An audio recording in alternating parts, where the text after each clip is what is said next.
Kombucha gone horribly wrong. So last month, my roommate Chad decided he was going to become a kombucha artisan. He watched 2 YouTube videos, bought a starter kit from a guy on Craigslist named Greg, and transformed our kitchen into what looked like a mad scientist's tangy laboratory. Mason jars everywhere, sticky notes with ominous warnings like "Do not touch, fermenting and SCOBY lives here."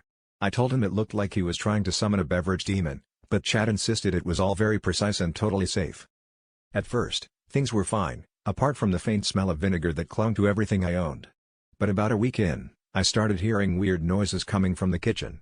Not like the usual apartment creaks or the haunting of leftovers past, but actual gurgling and burping, as though our fridge was plotting something. Chad said it was the natural process of fermentation, but when the jars started shaking, I began to question whether kombucha was supposed to sound like a chainsaw gargling mouthwash.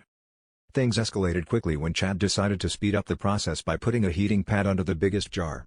The next morning, we woke up to what can only be described as a kombucha crime scene. The jar had exploded, splattering sticky brown juice everywhere and leaving the kitchen smelling like a hippie's armpit.